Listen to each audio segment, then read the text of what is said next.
Bien, bonjour, nous sommes en compagnie de Jean-Yves Mitton pour évoquer avec lui son travail et ses œuvres.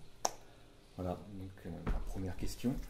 Vous êtes le né d'adoption, vous êtes né à Toulouse, comment s'est passée votre adaptation? Alors, à Toulouse, je suis né en 45. Bon, c'était juste après la guerre. La BD n'était pas encore. Les premières BD américaines sont arrivées. Moi, j'étais pas vraiment dans le coup aussi. Je lisais Tarzan, je lisais Zorro. Les premières qui arrivaient des États-Unis, Mickey. Donc, quand je commençais à avoir 5 ans, 6 ans, dans les années 50, jusqu'à l'âge de 10 ans, je m'intéressais pas vraiment à la BD. Euh, c'est en arrivant à Lyon en 58 que j'ai découvert les BD un peu plus adultes. En particulier, on parlait de Félix Molinari tout à l'heure, lyonnais, qui dessinait dans Gary. J'admirais ses dessins, que j'ai toujours admiré jusqu'à sa fin, jusqu'à la fin de Félix. Un grand artiste qui travaillait en très noir et blanc, à la méthode américaine. Comment s'appelait ce grand dessinateur d'aviation, Milton Caniff. Voilà. Il était très très possédé par le style de Milton Caniff, qui préfigurait déjà les premiers super-héros, qui n'étaient pas encore là, hein, à part les premiers Superman. Et à Lyon, un an de beaux-arts à Lyon, en 1960, donc j'avais 15 ans, où j'ai appris la base essentielle du graphisme. Géométrie dans l'espace, anatomie humaine, l'art déco. Pas facile de dessiner une bouteille sur une table, une chaise posée au sol. La perspective, géométrie dans l'espace. Donc les bases essentielles. Comme dans tous les métiers, il y a cette base d'apprentissage. Et quand je suis sorti en 61, après les vacances d'été, je n'ai pas voulu retourner aux Beaux-Arts. J'ai voulu trouver tout de suite un métier, c'était le plein emploi à l'époque. Il y avait 4 éditeurs à Lyon. J'ai été pris par le deuxième qui s'appelait les éditions Lune et j'ai travaillé pour eux pendant un peu plus de 25 ans. Alors que j'étais rentré pour 3 mois d'apprentissage dans l'atelier. Et je reviens à votre période des Beaux-Arts. Vous avez travaillé beaucoup l'anatomie, le modèle vivant en fait. Oui. Et je suppose que ça vous a beaucoup aidé par la suite pour Énormément. le dessin de super-héros notamment. Énormément, parce que le modèle vivant, c'était d'abord du croquis. Il fallait dessiner une personne nue la plupart du temps, soit un costaud, ou une jolie fille, etc., en 3 minutes. Habillé ou déshabillé. Hein, il est plus facile déshabillé, plus facile. Les formes, nous avons tous les mêmes muscles à peu près au même endroit, hein, à part quelques détails près entre hommes et femmes. Mais habillé, c'est plus difficile parce qu'il y a les plis, les tissus. Le lin n'a pas les mêmes plis que la laine. La soie n'a pas les mêmes plis. On ne dessine pas, par exemple, un pantalon quand c'est un blue jean et un pantalon de sortie, par exemple, du dimanche, comme on dit, etc. Une robe de femme qui tombe, un imperméable, ça c'est un peu plus difficile. Et il fallait faire ça en 3 minutes. 3 minutes.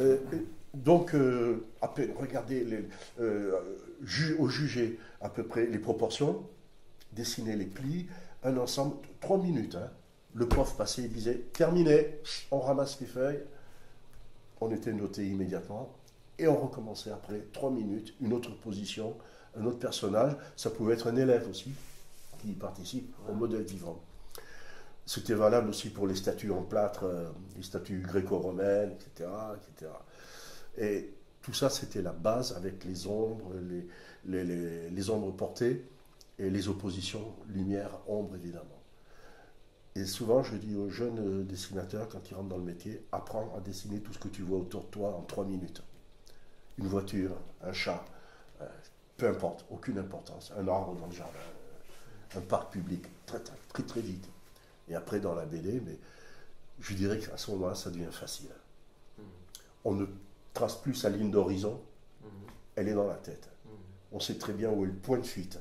Je pense que vos auditeurs, vos spectateurs qui ont fait un peu de graphisme comprendront immédiatement ce qu'est la ligne d'horizon et le point de fuite pour la géométrie dans l'espace. Quand on le possède, ça, après dans la BD, ça devient très facile parce que ça se pose à chaque vignette, à chaque dessin. Il faut repenser cette ligne de fuite. D'accord. Même dans un gros plan, hein, il y a une ligne de fuite derrière. Les oreilles ne sont pas tout à fait... Donc On ne peut pas les décoller, on peut pas... On acquiert des automatismes qui libèrent un peu la création ensuite. C'est la base même du graphisme. C'est la ligne de fuite et la ligne d'horizon. Tout le reste après se construit autour. Ce sont nos anciens sous la Renaissance qui nous ont appris ça, il y a 5 siècles. Ensuite, vous avez commencé par la BD humoristique, Pim Pam Poum, Popov, Plume, et vous êtes passé à la BD réaliste. Comment passe-t-on d'un style à l'autre, avec notamment Blake le Rock? Alors, c'était à la demande de l'éditeur. L'éditeur est quand même, c'est le patron. Il gère sa maison, il sait ce qui se vend moins bien, ce qui ne se vend pas. Il arrive un moment où il y a le drame de la page blanche. Parce que c'était, vous avez cité Popov, Pim Pam Poum, etc., Blake le Rock, c'était des périodiques. Ça paraissait tous les mois. C'est énorme. Il faut une production énorme. Et comme la plupart des productions venaient, Pim Pam Poum, ça venait des États-Unis, mais Popov, ça venait d'Italie, Blake, ça venait d'Italie, c'était des importations. Il arrivait parfois qu'il y ait comment dire, des arrêts dans la production italo-américaine. Il fallait remplir les vides, parce qu'un mensuel, sinon il est foutu. Ou alors il fallait mettre à la place des fonds de tiroir, qui avaient peu d'intérêt. Comment fonctionne un barrage, etc. Vous voyez, des trucs thématiques, mais très pédagogiques. Et là, on m'a demandé à remplir des pages. Mes premières pages, ça a été Pim Pam Poum. Je me rappelle avoir fait 12 planches de Pim Pam Poum, en tirant la langue, en copiant. Et là, pour le coup, j'avais fait mes couleurs. Bon, ils m'ont dit, le patron m'a dit, c'est bon, allez, qu'est-ce que vous voulez faire maintenant? Vous voulez trouver un petit personnage? Allez! J'ai fait Popov, le compagnon de Pugachev, qui venait d'Italie. D'autres personnages sur lesquels je vais passer, qui ont quasiment disparu aujourd'hui. Et puis après est arrivé Blake le Rock, où j'ai commencé à faire mes premiers Blake en 70, par là. J'ai eu une interruption militaire en Afrique, qui a duré 18 mois. Et au retour, on m'a proposé de commencer à tirer la langue sur Blake le Rock. Alors, j'ai commencé à faire mes premières planches à la maison, le soir en rentrant. Je venais de l'atelier, qui est au centre de Lyon. On habitait à Bron, dans la banlieue. Je prenais mon vélo, je faisais 12 km aller, 12 km retour. Je rentrais vite à la maison pour dessiner. Je livrais mon travail, mes premières livraisons, Blake le Rock. Et là, il m'a fallu d'abord copier ce que faisaient les Italiens. Et après, je n'ai plus copié. Ça y est, c'était enregistré. Je voyais la méthode, ce qu'il fallait faire et ne pas faire. Et là, Blake a duré jusqu'en 86. Voilà. Et je voulais savoir, en fait, quand vous êtes arrivé rapidement aux éditions Lug, vous faisiez de la retouche au début. Oui. Et donc vous êtes rentré à peu près en 1961 aux éditions Lug. Oui. Et donc, on va dire que jusqu'à Blake le Rock, vous aviez un travail de retoucheur. De temps en temps, vous faisiez de la bande dessinée humoristique. Et après, chez vous, vous travaillez. Exactement. D'accord. Et c'est au bout d'un moment, en fait, que là, vous avez arrêté la retouche totalement. Voilà. Et juste pour voir, la retouche était quoi? Il fallait retoucher. Alors, tout de suite une date. J'ai arrêté la retouche en 72. D'accord. C'est l'année de mon mariage en même temps, une grande année. Et je suis devenu indépendant. D'accord. J'ai quitté l'atelier. Je fournissais déjà de la BD. J'ai quitté l'atelier et après, je n'ai fait que de la BD chez moi. La retouche, c'était quoi? C'était une époque où il y avait une censure très forte. Il y avait un ministre de l'information qui s'appelait Alain Perfit. Ça ne pardonnait pas. C'était le comité de censure à Paris, formé d'ailleurs d'une manière assez paradoxale par des éditeurs. La plupart qui venaient soit Vaillant, Parti communiste, ou qui venaient de chez Mickey, chez les capitalistes. Ils s'entendaient tous pour censurer. Eux ne l'étaient pas, mais nous on l'était énormément. Ils n'aimaient pas beaucoup nos BD périodiques. Oh, et puis c'était comme ça, la censure, c'était les lois, c'était l'époque gaulienne, il fallait protéger la jeunesse, la loi de 49. Donc on recevait des BD, qu'il fallait totalement corriger, soit dans le texte, d'abord les traduire, soit réduire les bulles ou les agrandir en fonction. Quand c'était, on passait de l'anglais au français, il fallait agrandir les bulles, le français est un peu plus bavard. L'italien à peu près pareil.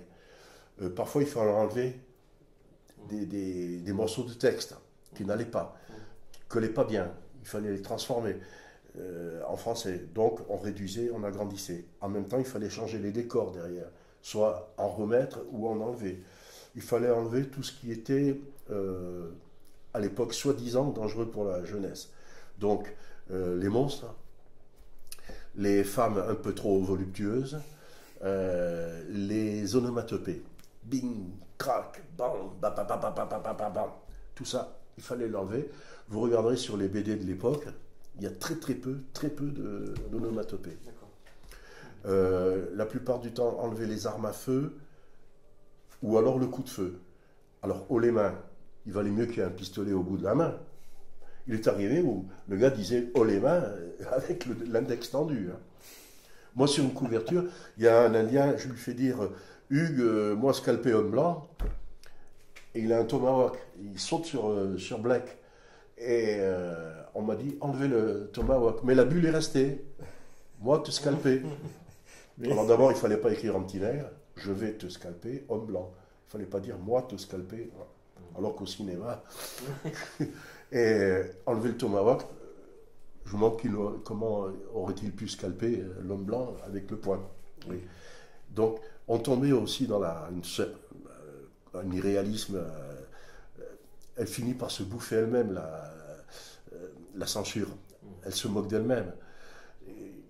Bon, tout ce qui était politique. Et le pire, ça a été lorsque les premiers Américains sont arrivés, les premiers super-héros, en 67, 66, 67. On a commencé à nous dire que le surfer, il fallait lui mettre un slip. On en sourit aujourd'hui, mais vous voyez le travail qu'il fallait faire. Oui, surtout qu'il était... Alors bon, il y avait la ligne, on faisait juste la ligne, le frisé du sous-vêtement. Après, on a pu l'enlever.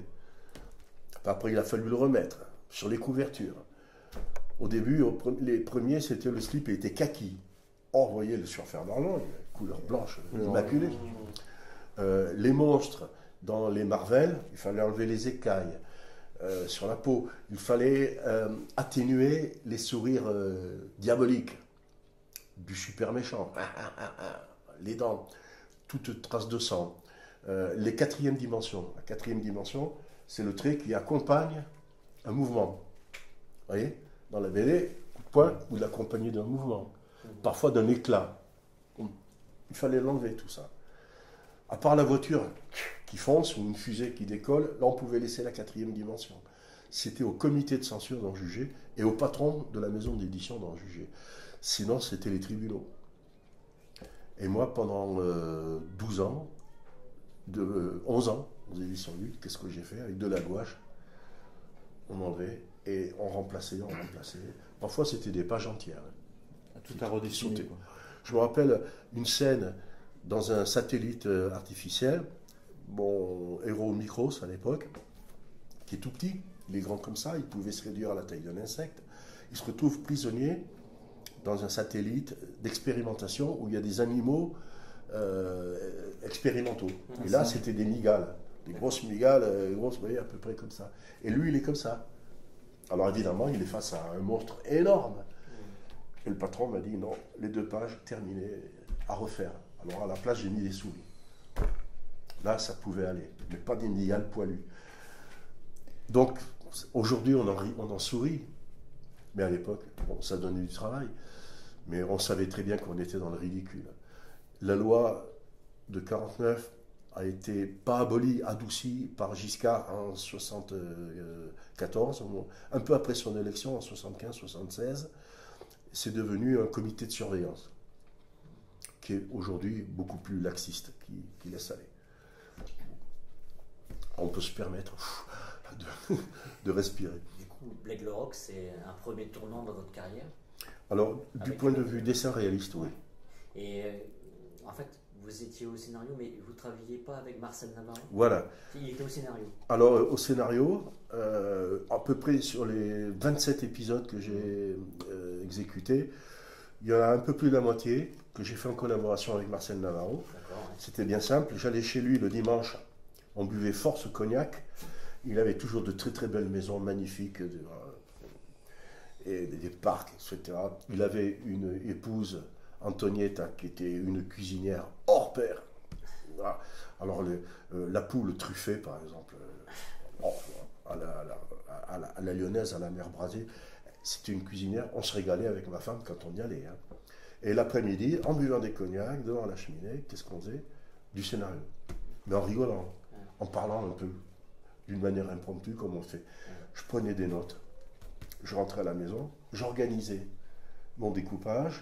C'était soit 55 planches sur 3 bandes, ou 75 planches sur 2 bandes. C'est moi qui ai demandé de passer de 3 bandes à 2 bandes pour élargir les dessins, pour faire du cinémascope. Et à cette époque-là, moi j'ai pris mon indépendance, j'ai fait mes propres scénarios, avec l'accord évidemment de Marcel Navarro. Vous faisiez des storyboards aussi, un petit peu? Non. Quand c'était pour moi, c'était des cubes et des ronds. D'accord. Je perdais pas de temps à raconter ce que j'allais raconter quelques minutes après. H, c'était héros. M, c'était méchant. A, c'était les Anglais. les Juberos, les tuniques rouges, les homards rouges. J'ai une anecdote d'ailleurs pour vos spectateurs. Si vous relisez les Blacks anciens, sur le casque des homards rouges, donc les tuniques rouges, il y a marqué GR. Alors au début, on se demandait ce que ça voulait dire. Ça ne pouvait pas être Great Britain, GB. C'était quoi? Mais il y avait quand même la couronne, hein, la couronne du roi de l'époque. Et GR. Et puis on l'a su après par les Italiens, ça voulait dire Giube Rosse, c'est-à-dire tunique rouge. Giube, c'est une veste, une tunique rouge. Imaginez un Indien où il y a marqué Indien. J'aimais bien ce côté un peu naïf, très, très BD de l'époque, très naïf. Voilà, donc 27 épisodes, le dernier est terminé à peu près en 86. Là, je me suis régalé, parce que là, j'ai découvert l'aventure avec une certaine liberté. Sauf au début avec la censure, mais après, ça allait de pair, il fallait dessiner des animaux, des charges de cavalerie, une pointe de fantastique un petit peu. En France, Blake le Rock est très populaire, et à chaque fois des gens qui ne sont pas spécialement férus de bande dessinée, on leur cite ce nom-là. Ah ouais, Blake le Rock, celui-là qui se bat contre les Anglais. C'est ça. Et en fait, vous avez aussi donné un côté plus, comment dirais-je, français entre guillemets. En tout cas, plus historique. Plus historique, oui. Au début, à la méthode italienne, puisqu'ils sont créateurs, ils le sont toujours, de Blake. D'ailleurs, il y a toujours des problèmes un petit peu de copyright. Ça se passait dans le monde des trappeurs, mais dans un Canada ou un États-Unis un peu incertain. C'était le nord-est, la région de Québec, de Boston, dans les forêts. Mais ils ne rencontraient pas des personnages historiques. Or, ça se passe sous la Révolution américaine, indépendance 1776. Il y a des gens qui ont participé, célèbres, comme Washington, etc. Et puis Cornwallis, le chef des Anglais, Benjamin Franklin, etc. Et auxquels ont participé les Lumières de la France, c'est-à-dire Voltaire, Rousseau, Diderot, etc. Puisque c'était pré-révolutionnaire. Et je me suis dit à un moment, pourquoi ne pas impliquer ce héros dans l'histoire avec un grand H. Et si bien que on le fait venir un moment en Angleterre, puis après en France, où il va rencontrer dans les salons à Paris les révolutionnaires de la future révolution qui aura lieu en 89. Et là, il en apprend sur la liberté, sur la République, etc. Et le combat contre l'Angleterre. Donc, il est un peu plus impliqué, il va rencontrer Washington, il sauve Benjamin Franklin de la noyade. Voilà, il s'implique. Et je le fais alors, cerise sur le gâteau, avec l'autorisation des Italiens, donc des créateurs, et je l'ai fait naître à Saint-Malo, Bretagne. D'origine bretonne. d'origine bretonne. Il s'appelle Yann, non? Yann Yann. Le Roc. Le Roc. D'accord. Je ne pouvais pas mieux tomber qu'avec vous, vous voyez. Pourquoi Saint-Malo, destination, c'est le rêve, quoi. J'aurais pu mettre un peu plus Nantes ou Bordeaux parce qu'il y avait le commerce des esclaves. Mais Saint-Malo, après avoir découvert moi-même Saint-Malo, je me suis dit, c'est vraiment la ville corsaire idéale. En BD, c'est l'idéal. Elle a été reconstruite en 1944 et elle est encore plus merveilleuse maintenant. Mais donc il part de là. Les Italiens ont dit, pas de problème. Ils ne pouvaient pas partir du port de Rome ou de Gênes. Bah, non. Ils pouvaient. Mais non, là, il fallait ce côté révolutionnaire en France, pré-révolutionnaire. Occultis, son compagnon, le professeur, je l'ai fait naître en Bourgogne, sous une barrique de pommard. Lui, c'est le bon vivant, en même temps savant, toujours toujours en train de sentencieux, et en même temps très amusant parce que il bouffe la vie, il est comment dire, il est goinfre, il bouffe, il goinfre, il boit, et en même temps il est savant. C'est le double, c'est l'antinomie du héros, c'est typique chez tous les héros. C'est un peu la chose dans les 4 fantastiques finalement, c'est ça, c'est le gourmand. Et puis, à l'origine, le petit trappeur, Roddy, c'était lui le héros. D'accord. En 1945, en 1952, quand Blake est arrivé en France, c'était lui. On a gardé le titre pendant très longtemps, le petit trappeur. C'est lui le vrai héros. Il avait un oncle trappeur qui s'appelait Blake. D'accord. Et petit à petit, Blake a pris le dessus sur Roddy, le petit héros, le petit trappeur. Blake est devenu le héros. Et après, c'est resté d'une manière immuable. Voilà, donc Yann Le Roc va découvrir le passage du Nord-Ouest au-dessus du Canada. Il fait naufrage. Son père meurt, il enterre son père entre 2 icebergs sur les terres du Labrador. Il est recueilli par les Indiens montagnais, avec l'accent canadien. Il va devenir indien, donc il va apprendre à faire un feu, à construire une cabane, à chasser les loups, etc., à devenir trappeur. Et puis, il va sauver une jeune aristocrate anglaise. Il faut toujours sauver une jeune aristocrate. Et elle va lui raconter ce que l'Angleterre prépare contre l'Amérique. L'affaire de Boston, l'affaire des tabacs, que doivent connaître certains de vos spectateurs. Et on est donc dans les années 70, 1770. Tout est là. Les Anglais, les ours, les loups, les Indiens, les grands fleuves, tout est là pour exalter Blake Le Roc. Voilà. Il va garder son nom, Le Roc, nom breton, et Blake, parce qu'à un moment, il va s'habiller en noir, il va être corsaire. Alors Blake, avec en anglais, black, noir, et avec l'accent canadien, ça fait black. Il fallait joindre les deux bouts, comme on dit, et petit à petit, on y est arrivé. J'ai le numéro 1 ici qui a été réédité, qui est réédité en ce moment, par Original Watts. Ça a un succès fou. Comme vous disiez, maintenant, oh, Blake. Je disais ça quand j'étais gamin. Alors j'ai des fils de gens qui ont des cheveux gris, et qui oh, je lisais ça quand j'étais gamin. Moi, ça me rajeunit. Et qui se vendent maintenant avec bonheur. On est en train de préparer pour bientôt, le 1er octobre, la sortie de Les Origines d'Occultis. D'accord. Oui, j'ai vu la Et après ça va suivre, voilà. On a eu un peu quelques contentieux avec les éditions milanaises IF Edizioni, qui étaient les repreneurs en Italie, des éditions Dardo.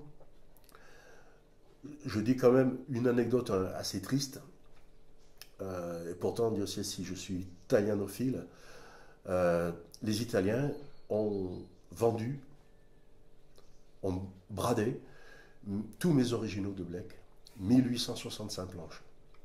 Alors, avertissement à ceux qui nous écoutent, si un jour vous trouvez des Blake en Italie, ils sont à vous. Je ne sais pas à quel prix, c'est en euros, maintenant c'est plus en lire, mais ils ont été bradés au festival de Lucca en Toscane. 1865 planches. Ce qui, auprès des tribunaux italiens, nous donne une certaine latitude au point de vue des droits. Ils nous laissent, ils nous fichent la paix. Parce qu'ils les ont foutus en l'air, ils les ont bradés. Voilà. Et 1865 planches, ça fait à peu près 1 mètre de haut. Ça a été mes seules planches BD dans toute ma carrière qui ont été définitivement, parce que là c'est définitif, hein, qui ont été éparpillées, vendues, sans que je le sache. Et là je le reproche beaucoup à Marcel Navarro et aux éditions Lug, qui ont passé un contrat avec les Italiens à l'époque, et moi j'étais pas au courant. Je l'ai su bien plus tard, mais c'était trop tard. Voilà pour Black. Et que vous a apporté la reprise de super-héros de Marvel comme Spider-Man, les 4 Fantastiques ou le Surfeur d'Argent? Alors là j'étais en plein dans les Black, c'était en 80, du siècle dernier. Et bon, il y avait toutes ce qui s'est passé aussi comme ce qui s'était passé avec l'Italie, beaucoup d'importations. Hein. Les premiers qu'on a vu arriver, ça a été Spider-Man, dessiné par Steve Ditko, je me rappelle. C'était assez moyen, mais impressionnant, parce que c'était en couleur. C'était la première fois qu'on éditait en couleur des histoires réalistes. Les onomatopées étaient autorisées, certaines violences que nous, on ne pouvait pas se permettre de réaliser. Et, donc c'était attirant. Après traduction, il fallait retoucher là aussi, retoucher. La censure était encore là, bien moindre. Est arrivé le surfeur, Silver Surfer. Alors là, épaté. Les dessins de John Buscema. Ça nous sortait totalement de ce qu'on faisait auparavant. Ça a été une vraie révolution. Et les 4 Fantastiques. Ça a été les 3 premières séries qui sont arrivées en 67-68. Le temps s'est écoulé, moi je continuais à faire mes Black et je commençais à faire des couvertures pour les Strange, Titan, etc. etc. C'était des couvertures. Mais la couverture est une bonne préparation aux personnages qui vont apparaître à l'intérieur. C'est un bon tremplin. Et là, j'ai fait, je ne sais pas combien, 400, 500 couvertures inspirées de Marvel. Pourquoi on ne prenait pas la plupart des couvertures Marvel? Vous les reconnaissez où il y a le T, des trademark TM dans un petit coin. Parce que c'était bourré de publicité. Parfois un peu trop violent, ou qui ne correspondait pas à l'intérieur de ce que nous, on allait faire paraître.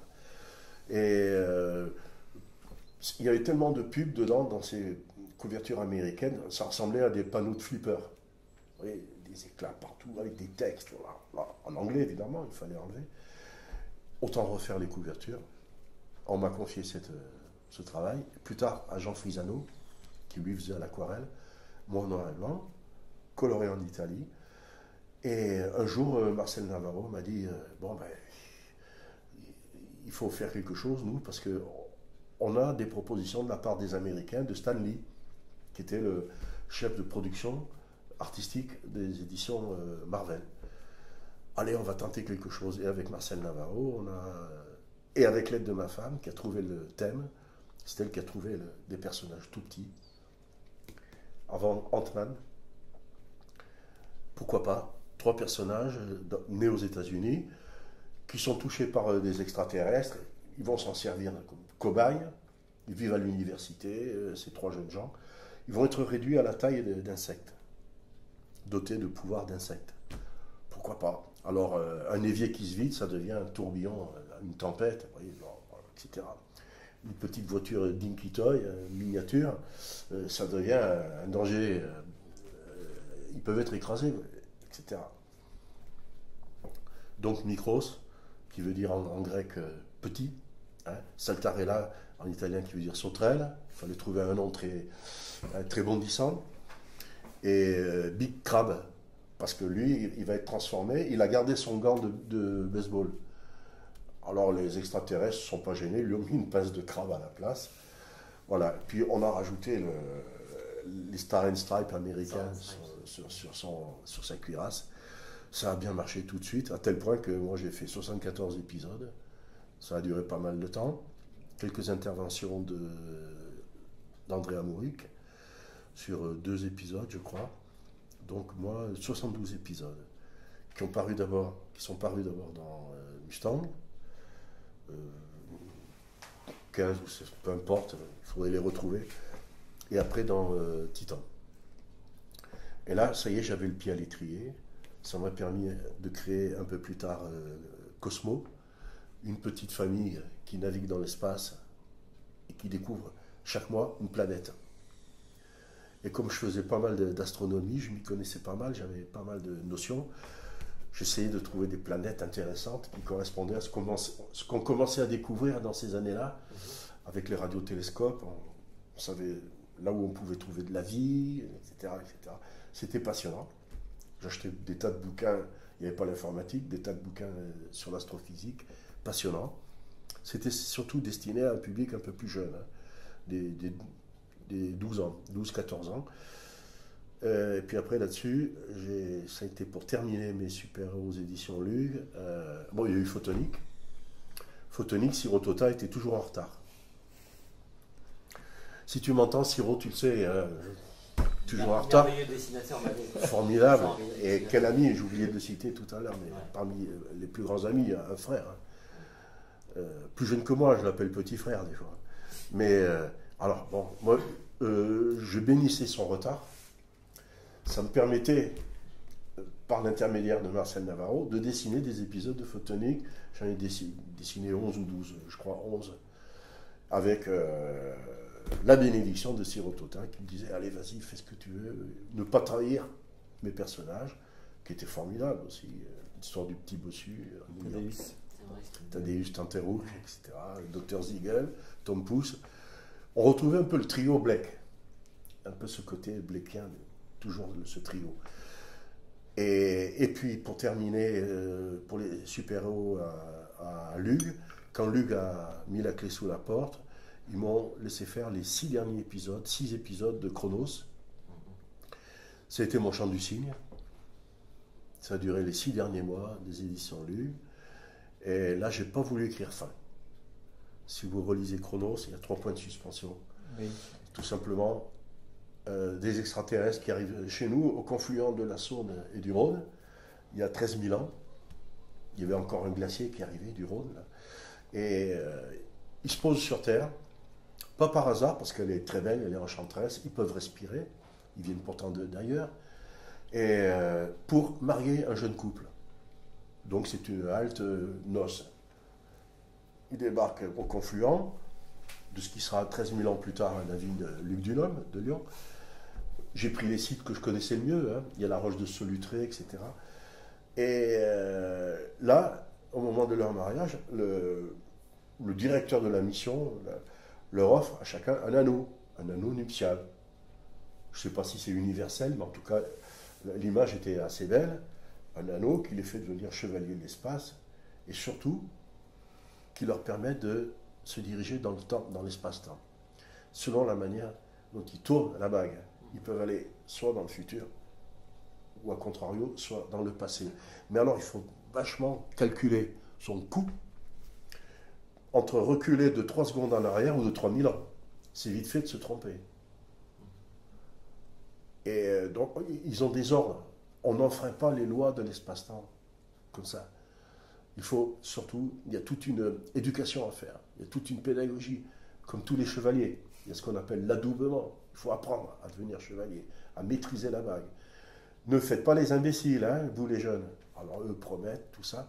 Paf, à ce moment-là, ils sont attaqués par les Cro-Magnons qui arrivent. Les Cro-Magnons lyonnais, c'est terrible. Hein. Et là, ils sont attaqués.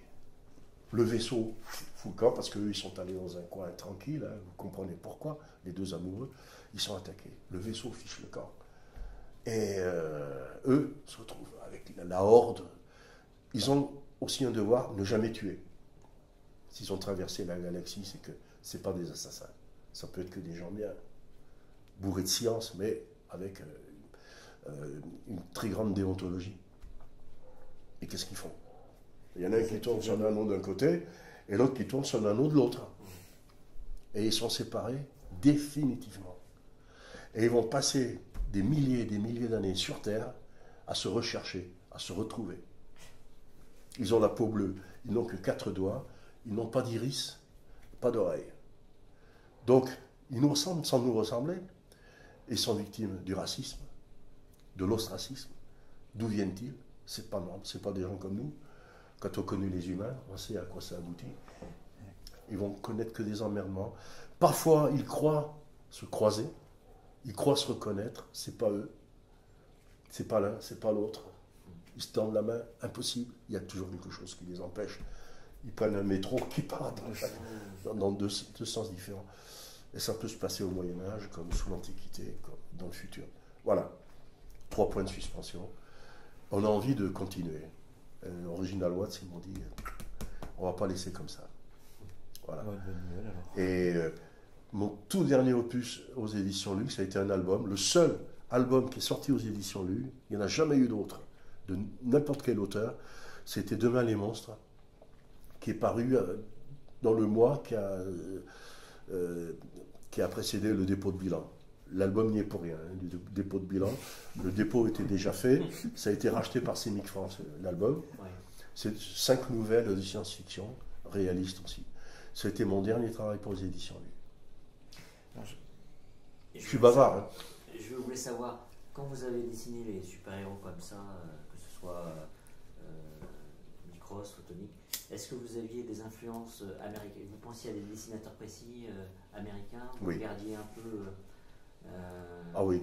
Est-ce qu'il y avait des auteurs comme, je sais pas, Jack Kirby, Moins Kirby, Buscema? Buscema. Ouais. Buscema, beaucoup.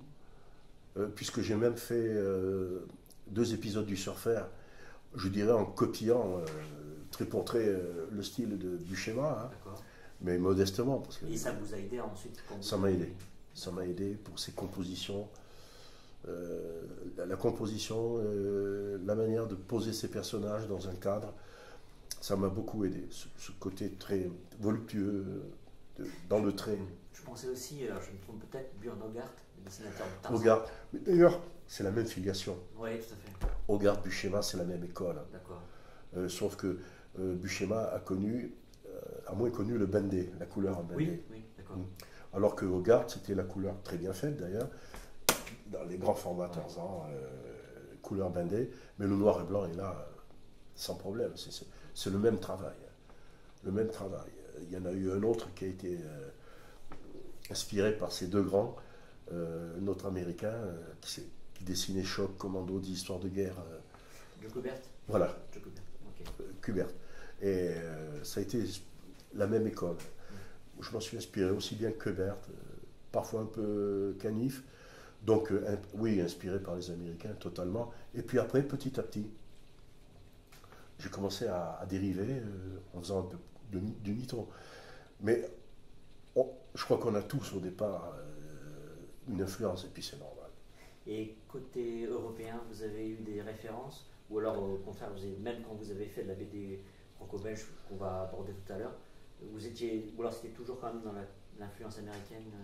Le Black, c'était dans l'influence des Italiens. Ouais. Je m'en suis jamais bien éloigné parce que le lecteur tenait absolument à ce que ça ressemble aux productions italiennes. Hein. Mais j'écartais un peu plus mes dessins, je faisais plus de décors, beaucoup plus d'action. Mon Black, il n'est jamais au repos, il est toujours en train de courir. Chez les Italiens, il y a souvent quelque chose d'un peu arrêté. Quand ils parlent, il est comme ça. Les personnages sont assez raides, comme dans les BD d'avant-guerre. Moi, je m'applique toujours à ce qu'en même temps, il fait quelque chose. Tout en parlant, il fait cuire un poisson. Voilà, il donne du mouvement. Ça, c'est un peu ce que nous ont appris aussi les Américains, aussi bien au cinéma que dans la BD. Faire quelque chose. On l'apprend au théâtre d'ailleurs, de se servir de ses mains.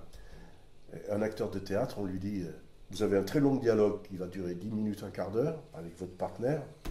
Il n'est pas question de rester comme ça face au public.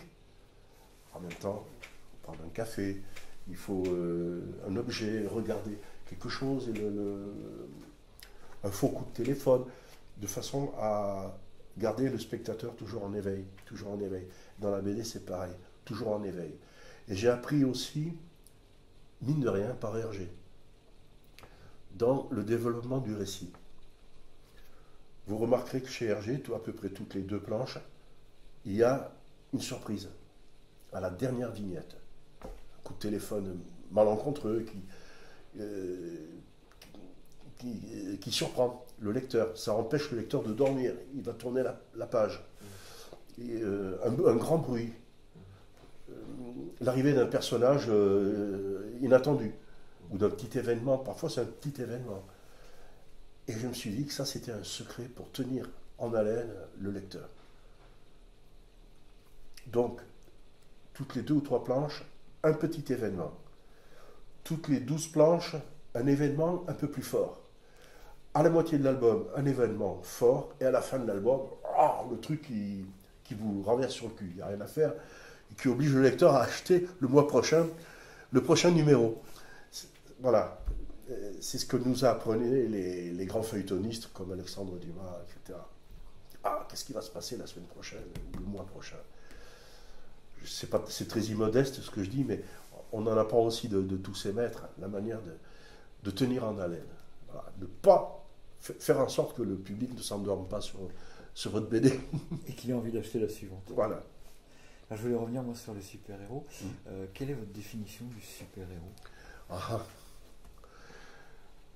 Écoutez, entre nous, il y a quelque chose de ridicule. Non? Moi, j'avais vu que vous aviez écrit que le super-héros, justement, neutronise, atomise. Il y a quelque chose de ridicule. D'abord, on sait très bien que les super-pouvoirs...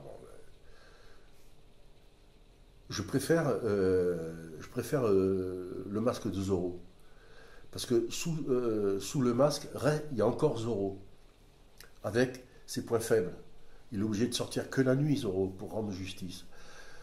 De ce côté-là, j'aime bien j'ai toujours bien aimé l'araignée, Spider-Man, parce qu'il est obligé dans les toilettes de la fac, si jamais la fac brûle ou il y a un danger, il est obligé d'aller dans les toilettes et d'enfiler son machin, qui ne doit pas être facile, hein, surtout s'il a envie d'aller aux toilettes. Bon, jusque-là, ça peut aller, il est obligé de se déguiser. Ce qui m'énerve, c'est l'homme qui est déjà tout déguisé, ou la femme, investi de super pouvoirs, on ne sait pas d'où ça vient. Et parfois, ce côté slip sur des collants, ça m'a toujours énervé.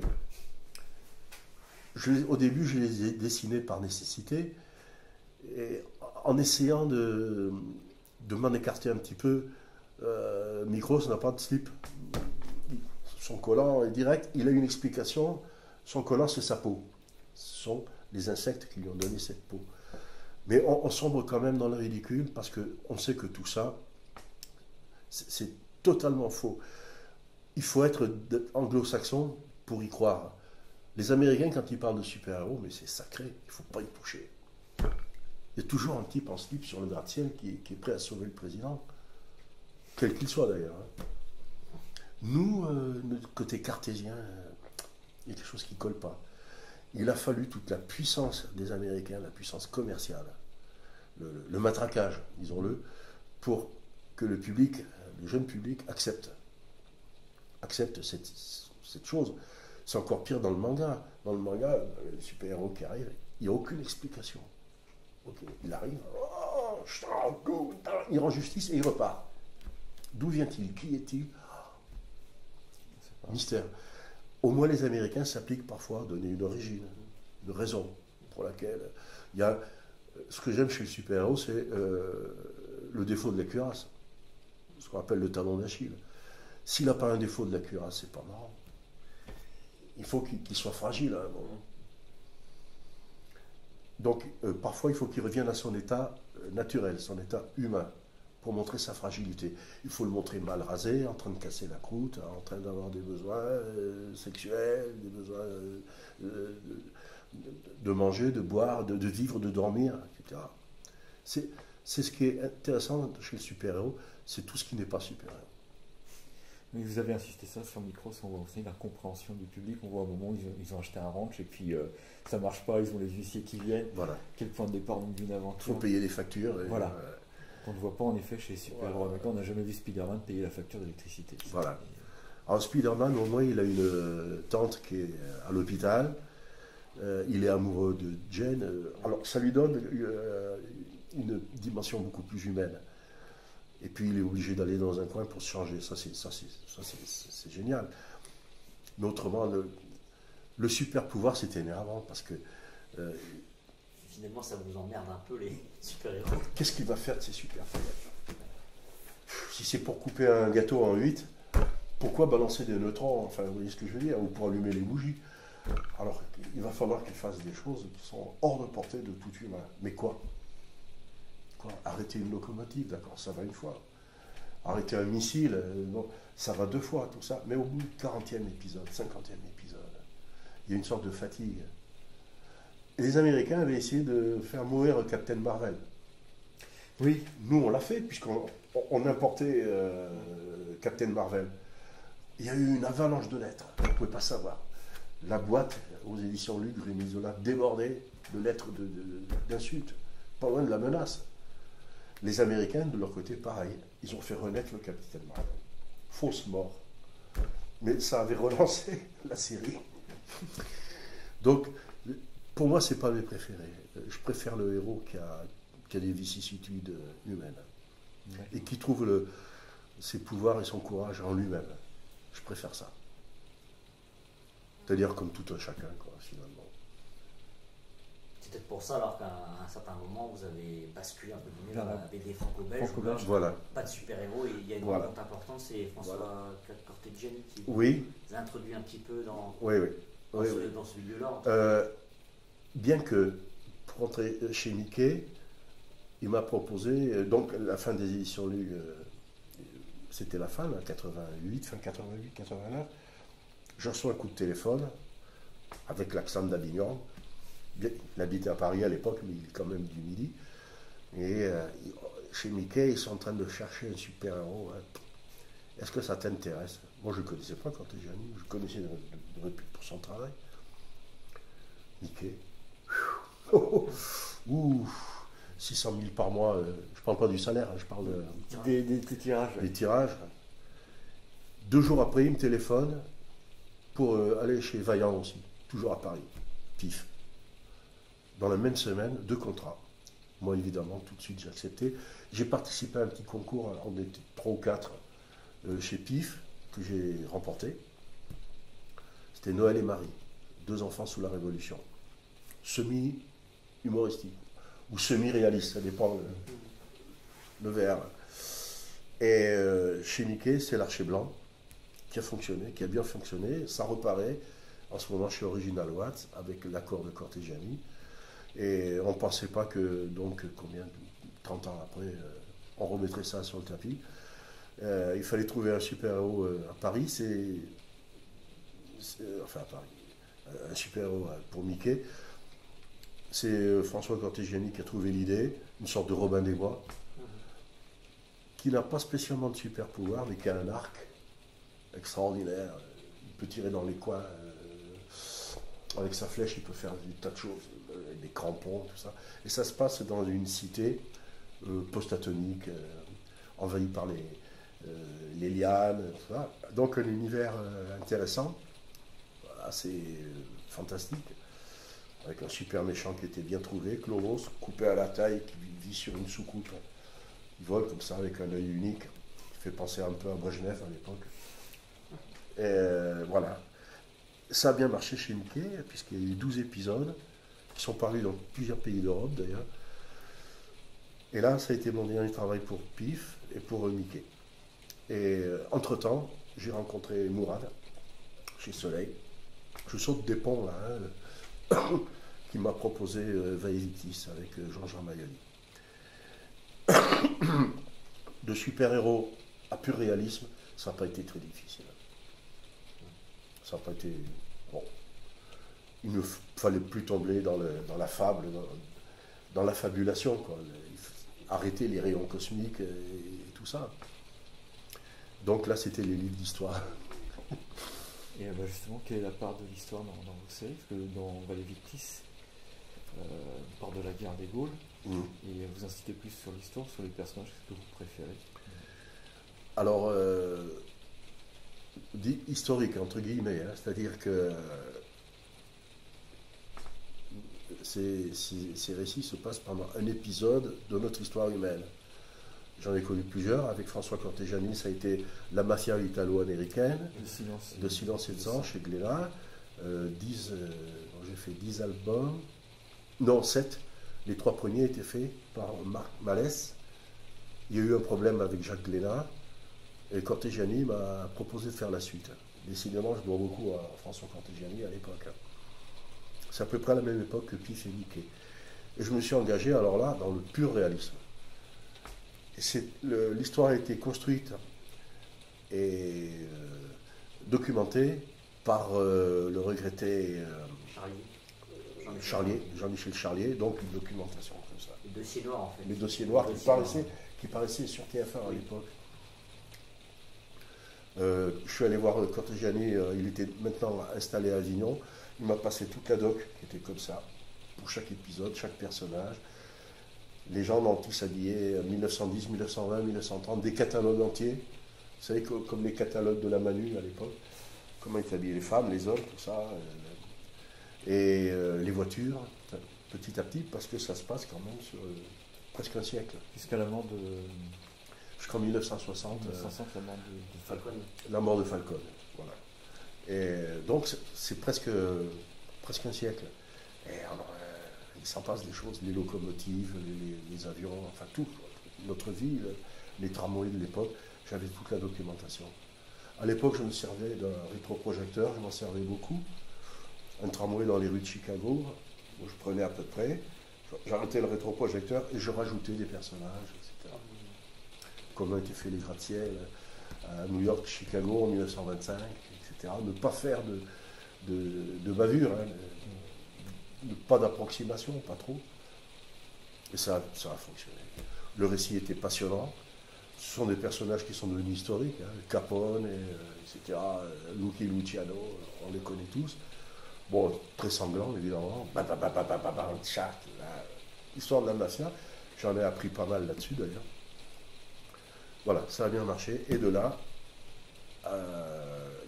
j'ai quitté, si on peut dire, j'en ai quitté vraiment Cortegiani pour travailler chez Soleil. Et avec Georges Ramayoli, dit Roca. Là, ça s'est passé en 89. C'est Mourad qui nous a présentés, l'un à l'autre. Il n'osait pas bien, je voyais bien Georges Ramayoli, parce qu'il savait que j'étais très pris, j'avais un boulot fou, tout ce que je faisais en même temps. Il m'arrivait de dessiner ou d'écrire 3 récits de front en même temps. Hein. Alors une semaine un tel, une semaine un tel, une semaine un tel. Mais enfin, ça marchait. Hein. J'arrivais à produire 4 albums par an. La valeur de 4 albums par an. Et d'ailleurs, Vallée Victis a duré 15 ans parce que en même temps, je faisais Chronique Barbare et en même temps Quetzalcoatl. Vous voyez un petit peu. Et les survivants de l'Atlantique. Et il nous a présenté. Alors je voyais bien, il était un peu dubitatif, Ramayoli. Oui, c'est l'histoire d'une jeune femme, l'époque de la guerre des Gaules, écrite par César. Je lui dis, attends, mais c'est intéressant, pour 2 raisons. Je connais bien mon histoire. C'est une période lointaine, donc qui offre une certaine latitude dans l'invention. On ne savait presque rien des Gaulois, très très peu. J'ai recherché après sur Internet de la documentation, très très peu. Très très peu. Puis il n'y avait pas d'écrit. Ils n'écrivaient pas les Gaulois. Il a fallu que César raconte ce qui se passait dans De Bellum Gallicum. On a suivi De Bellum Gallicum, pas à la lettre, mais presque, toutes ces campagnes de moins 58 à moins 52. Donc, de l'arrivée de César Montbeuvray, pour arrêter les Helvètes, jusqu'à Alésia, moins 52. Ça se passe quand même sur 6 ans, et une sacrée guerre. Alors, là, j'ai fait une chose que n'a pas fait Ramaioli. J'avais acheté des encyclopédies et des vieux gaffios en latin. Vous savez, les gaffios qui étaient les gros dictionnaires latins, donc, quand on faisait nos humanités. Et il y avait les noms des villes de la Gaule, d'Italie, de Germanie, de Bretagne, c'est-à-dire l'Angleterre actuelle, de Bretagne, ce qu'ils appelaient la Petite Bretagne, c'est-à-dire l'Armorique, jusqu'à l'Espagne, avec les noms des villes en latin et en celte. Qu'est-ce que j'ai fait? J'ai fait sur des cartes, un peu pastichées des cartes romaines, avec des fautes de perspective. Les Romains ne connaissaient pas la rotondité de la Terre, avec le nom des villes. Bon, Lugdunum, on le savait, mais je ne me rappelle plus, Brest, etc. Les Vénètes, Venetia, c'était Morbihan, la petite mer, c'était Vannes. Oui, la femme, ouais.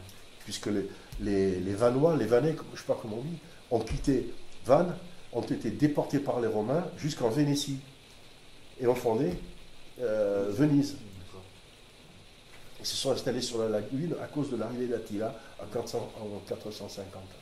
Ces gens-là leurs ancêtres venaient du Morbihan. Intéressant. Et au fur et à mesure que je piochais dans les mots, dans les noms, et en même temps, j'avais la guerre des Gaules en latin et en français. Heureusement, parce que rien qu'en latin. Puis ma femme avait fait beaucoup de latin, ça allait. Je découvrais des noms. Avaricum, Senabum, etc. pour Lutèce, etc. Et ça a passionné les lecteurs, parce qu'on refaisait pas un cours, mais un tourisme géographique. Pas un cours, hein. Ils n'ont jamais imposé un cours aux lecteurs. Il y en a déjà comme ça à l'école, pour leur donner le nom de leur région, de leur ville, parfois même de leur village. Comment s'appelaient les rivières à l'époque, les montagnes. Voilà. Et vous retrouvez dans Vaevictis ce cheminement des légions avec des noms de l'époque. Comment s'appelait le Rhône, comment s'appelait la Loire. La Loire, c'était Liger. Et l'Allier, c'était Aliger, c'est-à-dire qui va à la Loire. Ça a donné l'Allier. Et ça, c'est intéressant quand on le met dans un récit d'aventure, d'action. Petit astérisque, renvoi en bas du dessin, Aliger égale fleuve qui rejoint la Loire, Liger. Petit à petit, comme ça. Sequana, la Seine, etc. Et ça a fait plaisir, je crois, aux lecteurs et aux profs, qui m'en rendent grâce, qui me disent de temps en temps, vous nous avez ramené 2000 ans en arrière, rien qu'avec des mots qui ont existé. Maintenant, le dire comme parler les latins, on ne le sait pas, on ne le saura jamais. Les latinistes eux-mêmes sont incapables de dire comment on prononçait le latin exact. Rien à voir avec le latin des curés. Voilà. Homme, pour le latium, ludunum, est-ce que le G se prononçait, etc., etc. On n'en a aucune trace. Ce qui permet, dans Vaevictis, je ne dirais pas de la fantaisie, mais une certaine latitude, on peut gondoler un peu comment étaient vêtus Gaulois. Les Gaulois d'Armorique, de chez vous, n'étaient pas tout à fait comme les Provençaux. Il y avait des différences, et les Provençaux étaient beaucoup plus romanisés, etc., etc. Il fallait faire attention à ça. Voilà. L'armée romaine, il y a une évolution sur 6 ans.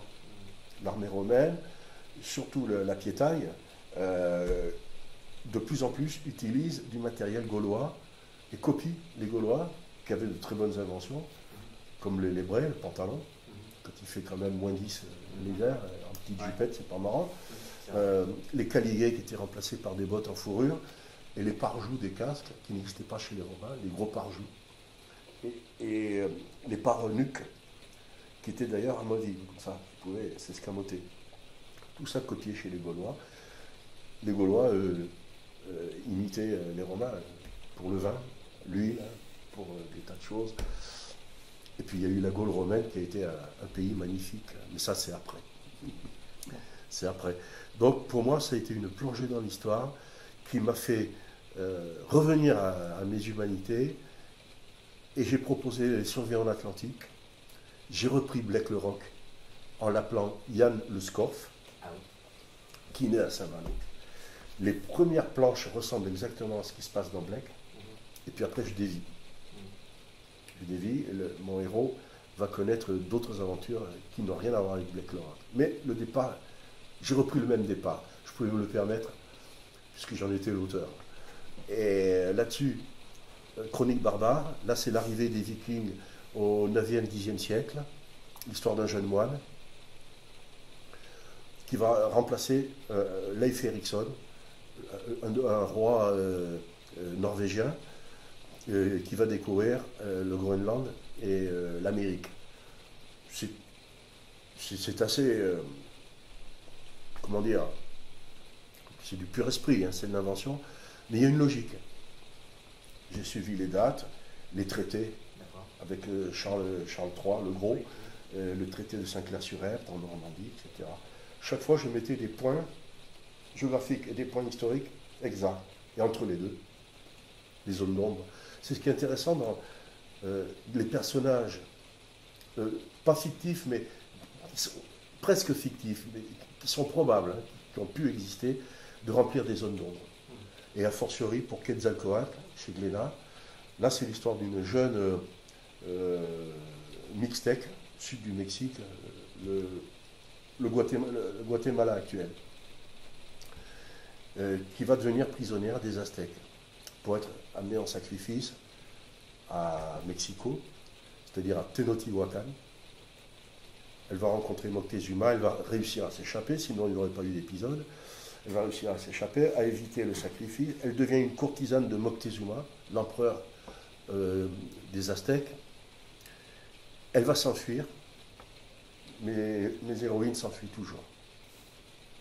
Elles sont intenables. J'arrive pas à les rattraper. Et elle va rencontrer Cortés à Veracruz. Au moment où il débarque, il brûle ses bateaux pour dire à ses marins, vous voyez, pas de retour possible en Espagne, tant que vous n'aurez pas vaincu Tenochtitlan. Et elle va devenir une des maîtresses, et là c'est exact, une des maîtresses de Cortés. Et elle va le guider jusqu'à Mexico.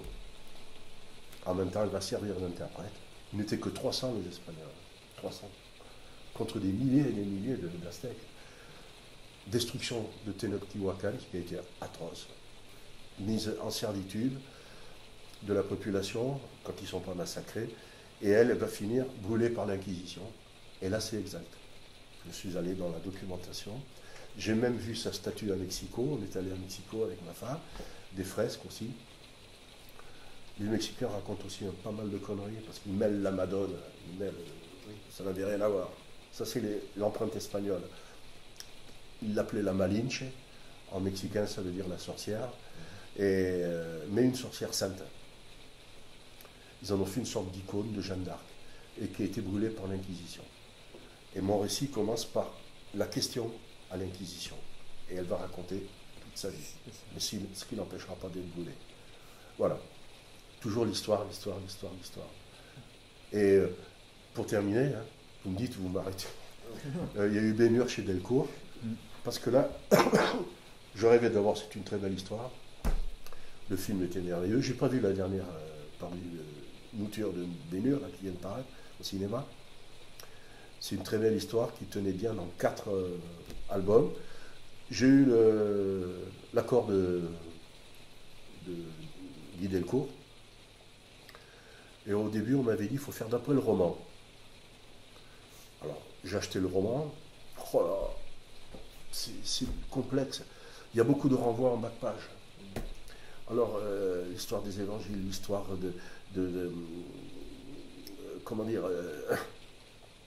l'histoire des Hébreux à l'époque, etc. Des renvois, des renvois, des renvois. C'est un livre universitaire. C'est très dur à lire. Rien à voir avec la clarté des 2 films qui ont été faits, celui de 29 et celui de 59. Beaucoup plus limpide. Alors, j'ai commencé à travailler d'après le roman. Il y a des personnages qui n'existent pas dans le film. C'est difficile pour le lecteur qui, lui, a des références cinématographiques. J'ai commencé à éliminer, et je me suis retrouvé avec ce qui s'est fait au cinéma, si bien que les 3 derniers, le premier, c'est le roman, et les 3 derniers, je me suis inspiré du film. Sur l'attitude de Messala, la course de chars, etc. Et là, bon, ben, ça continue à apparaître chez Delcourt.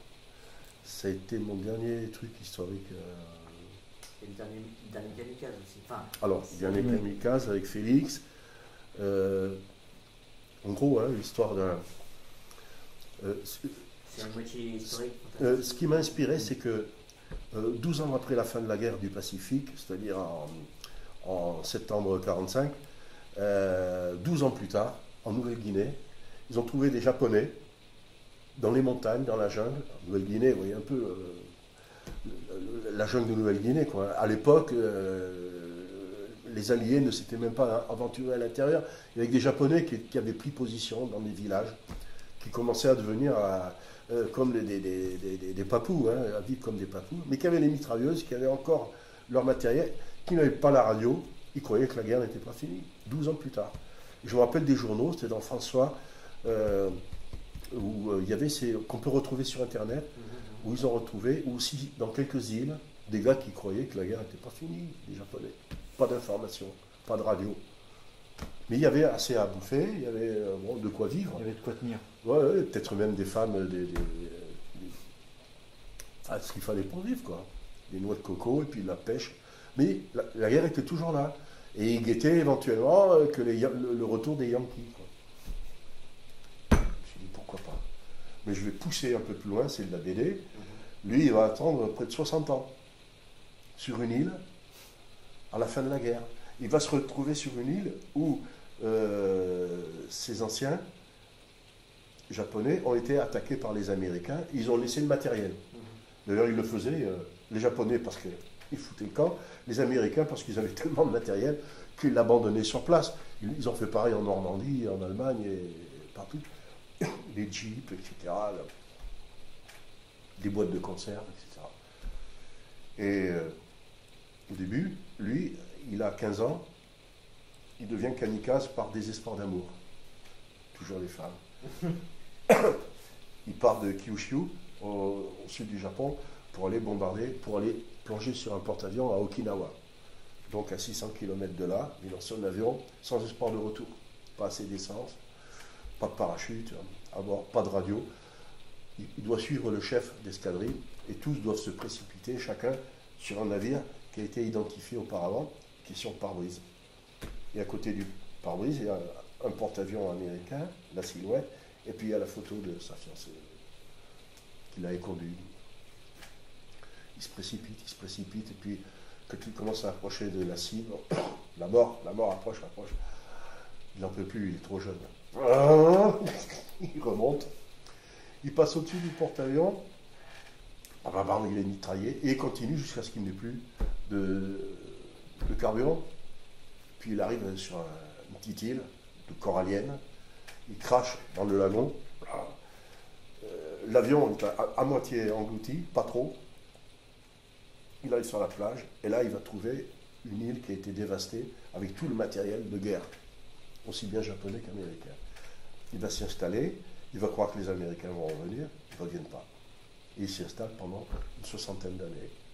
Il devient fou. Il est fou.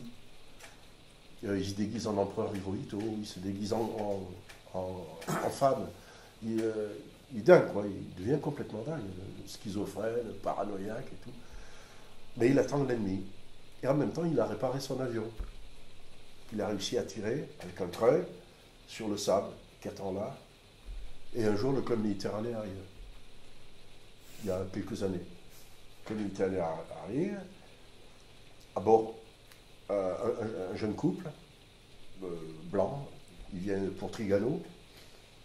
Ils viennent constater que l'île, il y a de l'eau douce. C'est rare sur les atolls, mais là, il y a de l'eau douce, avec un ancien volcan, l'eau douce.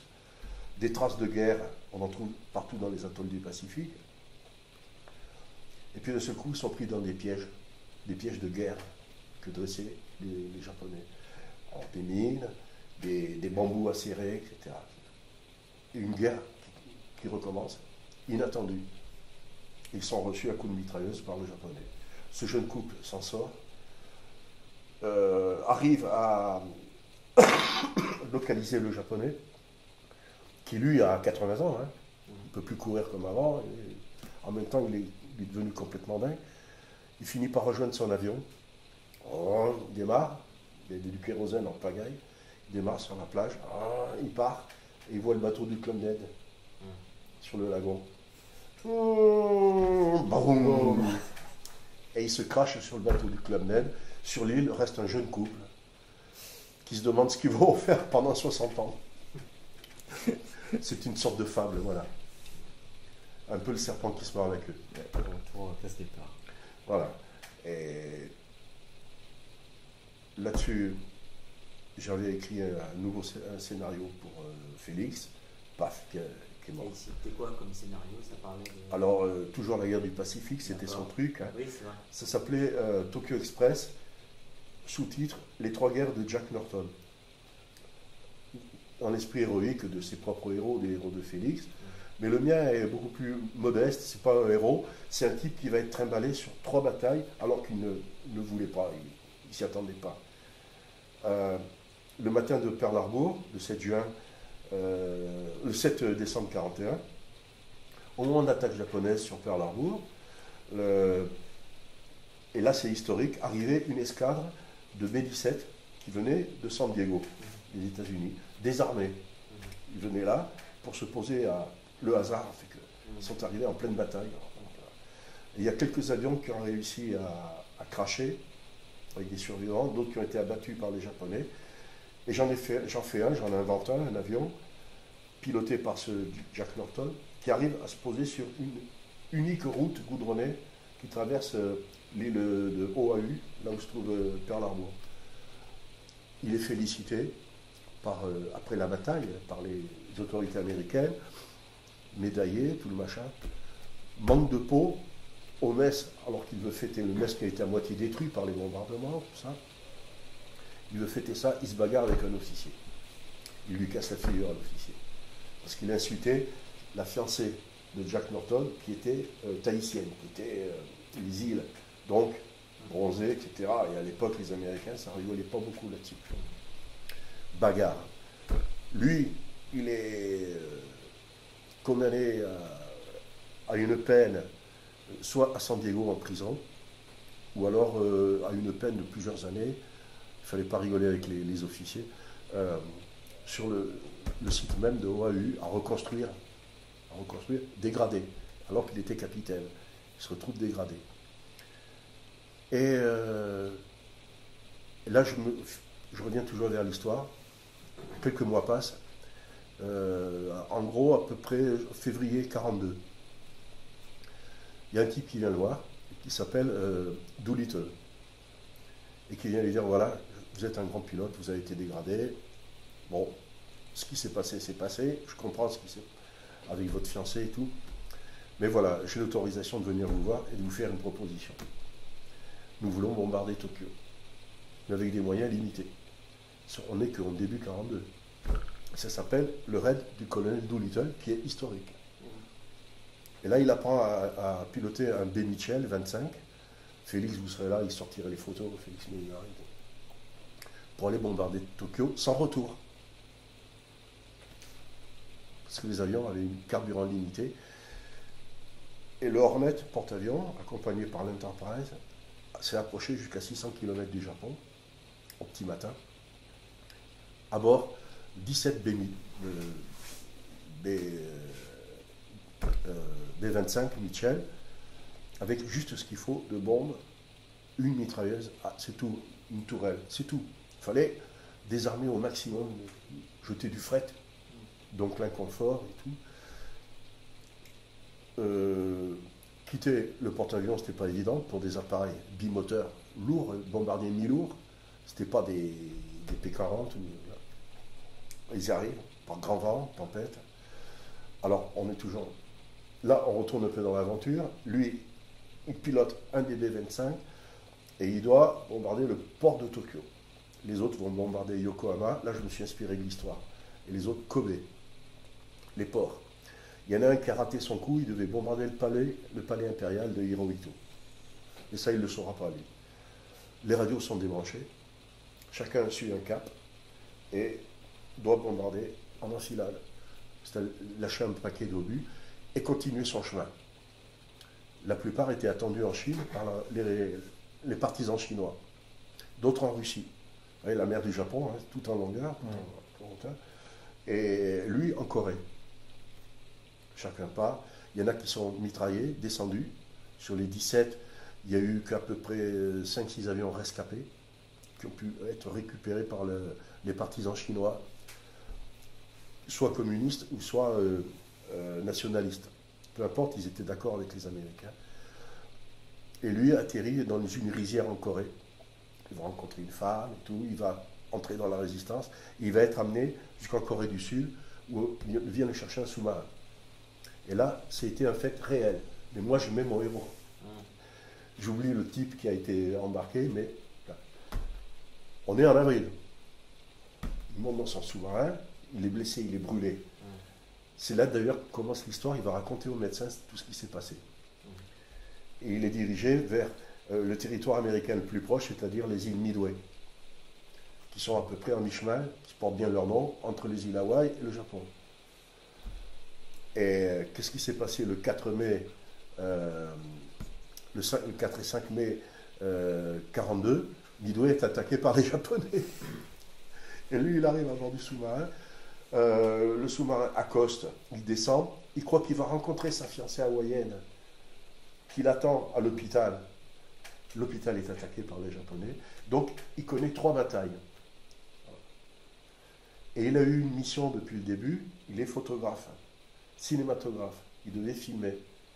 Et dans l'histoire, je montre des passages de films qui sont réels d'ailleurs. Ça a été filmé par les bombardiers et par des chasseurs, etc. Filmer des séquences comme ça. Et manque de peau, quand il arrive à Hawaï, à Midway, bombardé par les Japonais, l'escadre japonaise n'était pas loin, ils n'ont pas pu réussir à débarquer, les Japonais. Attaqué par l'aviation japonaise, et quand il arrive à l'hôpital, il découvre sa fiancée qui a été tuée dans le bombardement. Il a fait tout ça, finalement, presque pour rien. On revient au point de départ. Comme toujours, la bataille, ça finit toujours mal. Les 3 batailles de Jack Norton, ça plaisait à Félix, il avait déjà le pinceau à la main. Plaf, lui il a perdu sa dernière bataille, Félix. Voilà. Autrement, bon, j'ai quand même commis une faute grave aux yeux du ciel. J'ai fait du porno, qui s'appelle Messalina, qui a un énorme succès. Sur le rôle des héroïdes. Justement, on voulait vous parler du rôle important des héroïdes dans nos œuvres, Oui. plutôt dans le côté franco-belge. Oui. Messalina, Maïna, qui ont un rôle important. Apparaissent, c'est vrai que la dernière, Messaline, ça fait quelques cabrioles. Plutôt, oui. Et on voulait savoir justement pourquoi cette vision, est-ce que c'est pas un contre-pied de la censure que vous avez subie quand vous étiez retoucheur? Vous avez raison. C'est une manière de me libérer un petit peu. Ouais. De libérer aussi, j'espère, les lecteurs. Je crois que la plupart des artistes ont tenté de faire du porno ou alors de l'érotisme poussé. Où est la limite? On la connaît, c'est la définition du dictionnaire pornographique, vue complaisante de l'acte sexuel. Ça peut aller plus loin, parce que Messaline, elle a torturé, elle a tué énormément. On lui estime à peu près entre 1000 et 2000 victimes sur ses propres ordres, commis par la garde prétorienne qu'elle commandait. Il ne faut pas oublier que cette fille est devenue impératrice à l'âge de 19 ans, impératrice de Rome, en l'absence de son mari, l'empereur Claude, qui était en campagne en Germanie et en Bretagne, Grande-Bretagne. Elle en profitait pour prendre le pouvoir. Elle a nommé son seul amant connu, le vrai amant, qui aime, Silvius, qui était chef des esclaves au terme de Rome, au terme du forum. Elle l'a nommé empereur. Et elle s'est autonommée impératrice. Et, elle a gouverné à peu près pendant 2 ans. Elle est morte à 22, 23 ans. Et en l'espace de 3 ans de pouvoir, en gros, elle a comploté, elle a tué, elle a torturé, elle a créé les premiers pogroms anti-juifs, les premiers pogroms anti-chrétiens. Elle a massacré, quoi. Alors, franchement, ça valait quelques pages. Pour adultes, évidemment, très costaud, très fort. Voilà, il y a eu 6 albums qui marchent bien. On est en train de faire des rééditions. Et Original Watt se propose de faire une compilation pour le printemps prochain. Voilà, donc très costaud. Au début, c'était à la demande de Delcourt, et qui ont trouvé que c'était trop fort. Ils voulaient du porno. C'est quoi un porno faible? Ça s'appelle un porno soft, je crois. Ouais, mais bon. Ça me rappelle un discours d'Albert Weinberg, aussi un grand ami qui a disparu, qui dessinait aussi des avions de guerre, des pilotes de guerre. Il m'a dit quand même, dans tes BD, tu es cruel, tu es violent. J'ai dit, mais il n'y a aucune différence avec toi. Toi, ce que tu fais, tu les tues à 5000 mètres d'altitude. Un pilote qui balance une bombe atomique ou un panache de bombe sur une ville, il sait quand même à quoi ça ressemble en dessous, non? C'est atroce. Les brûlures au phosphore, etc., c'est atroce. Moi, au moins, c'est du corps à corps. On a eu des discussions comme ça avec lui. Il m'a dit, tu ne devrais pas montrer. Et évidemment, toi, ton pilote, il est là-haut à 5000 mètres, il ne voit pas ce qui se passe. Il ne faut pas se masquer les yeux non plus. Bon, ben, Messalina, il y a eu quelques salopes dans l'histoire, comme ça. Catherine II de Russie aussi, il y en a eu d'autres. Soit des impératrices, des reines. Et Rome a connu une démessalinisation. Comme il y a eu la déhitlérisation, il y a eu la déstalinisation, etc. Pour oublier les Romains, avec assez toutes les statues, fait disparaître tous les textes qui concernaient Messaline, mais avec les foules, on a retrouvé. Elle a été la troisième ou quatrième, je ne me rappelle plus, femme de l'empereur Claude, qui après s'est mariée avec Agrippine. Agrippine a fait empoisonner Claude. Il faut dire qu'elle était bien placée, les Messaline. Elle était entre Caligula, Claude qui était quand même un calme, enfin si on peut dire à l'époque, entre Caligula et Néron. Alors comme exemple autour d'elle, ce qu'elle a eu, c'était atroce. Elle a fait empoisonner tout le Sénat, à peu près 700-800 personnes, la curie, ou alors les gens se jetaient à ses pieds, quoi. Elle a eu un pouvoir terrible, terrible. Voilà, ça valait une BD. Hein. J'ai lu des BD sur Messaline, il ne se passait rien. Voilà, c'est tout juste s'il n'a pas fait une cigarette. Mais non, c'était un monstre. Et puis pour terminer avec Original Watts, là je viens de livrer, avant de partir dans mon voyage en Russie, j'ai livré 16 planches d'un nouveau récit qui se passe au 5e siècle, période viking. Pas encore vraiment viking, nordique. Ce qu'on appelle le Norglau, c'est la condition, les conditions terribles de la loi du Nord, Norglau, en particulier la condition des femmes. L'islam à côté, c'est de la rigolade. Elles ne pouvaient hériter de rien, les femmes, les filles, hein. Elles n'héritaient de rien. À l'âge de 16 ans, soit on les épousait de force, soit on les chassait. Soit elles devenaient vestales, c'est-à-dire qu'elles servaient les dieux, Thor, Odin, elles devaient rester vierges et tout ça, ce qui n'était pas très marrant non plus, ou chassées. Celles qui étaient chassées devenaient pirates, vikings, valkyries. Elles étaient chassées la plupart du temps dans les montagnes de l'arrière-pays de Norvège, et là, elles rencontraient d'autres filous, quoi, les cadets garçons, qui étaient aussi déshérités. Il n'y a que le fils aîné qui héritait de tout. C'est ce qui a provoqué d'ailleurs la ruée viking sur l'Europe occidentale. C'est parce que c'était des familles qui étaient, totalement statifiées, pétrifiées, dans un seul héritage, un seul petit royaume. Les autres royaumes n'existaient pas. Ou alors il y avait la consanguinité. Et manque de territoire à cause de ça, il y a eu une expansion nordique qu'on explique. En tout cas, c'est une des explications. Peut-être un refroidissement climatique, c'est possible. Mais là, on n'est qu'au 5e siècle. La grande ruée viking, c'est le à partir de la fin du 7e, 8e, 9e, 10e siècle jusqu'à Charlemagne. Et c'est David Tellier, Fabrice Tellier et David. Merde. David, tu m'excuses. Hein. J'ai encore rien vu, comme nos amis. Qui m'ont donné cette idée parce que c'est une vieille légende nordique qui s'appelle Alwilda, que vous retrouvez sur Internet. Elle s'en sort. Elle s'en sort. Elle quitte. Elle est chassée par sa famille. Elle refuse un mariage forcé. Elle ne veut pas être vierge vestale et finir à gaga à implorer les dieux et à allumer un feu tous les matins. Elle s'enfuit. Elle va devenir pirate sur la mer Baltique. Et donc, je raconte un peu l'histoire de la condition féminine qui est toujours d'actualité.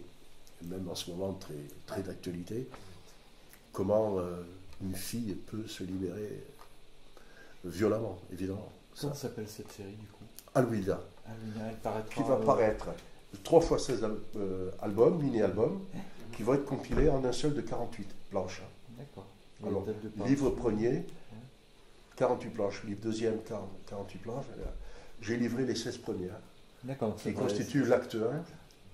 Je suis en train de démarrer l'acte 2 en ce moment. Ça devrait sortir bientôt donc chez Original.